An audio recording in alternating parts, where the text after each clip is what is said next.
Through early intervention, tremendous changes can be made in a child's life that will improve quality of life. And in some cases, children will ultimately lose the diagnosis. They will essentially be cured through behavioral intervention. And why that's happening is because the brain is enormously plastic. So I think what's most important is that you really do want to have early detection. And parents who started the Mind Institute have told me that when they heard the diagnosis of that their child had autism, they considered it almost like a death sentence. And I think, probably 10, 15 years ago, that was more the case. Now I think you really want to understand if your child has a developmental disability, because there are things that you can do. You can get in, you can intervene, and you can make a tremendous difference in the quality of life of your child if you do get in and do get treatment early.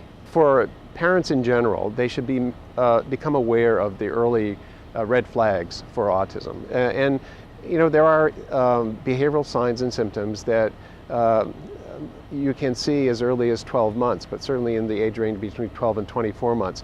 Autism Speaks has a wonderful website that parents can go on to,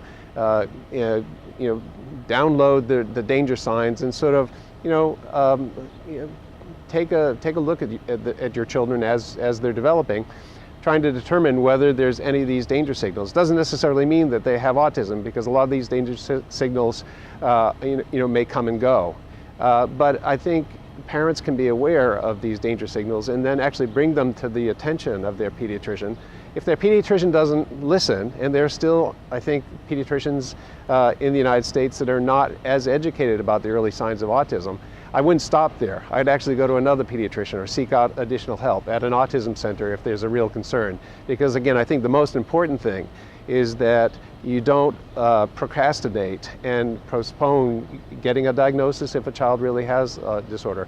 The incidence now is 1 in 100 children in the United States, much more common in boys than in girls. And so it's not that rare anymore. But again, the hopeful thing is that if you do get an early diagnosis, there is something you can do about it. There are very effective behavioral interventions that make a difference.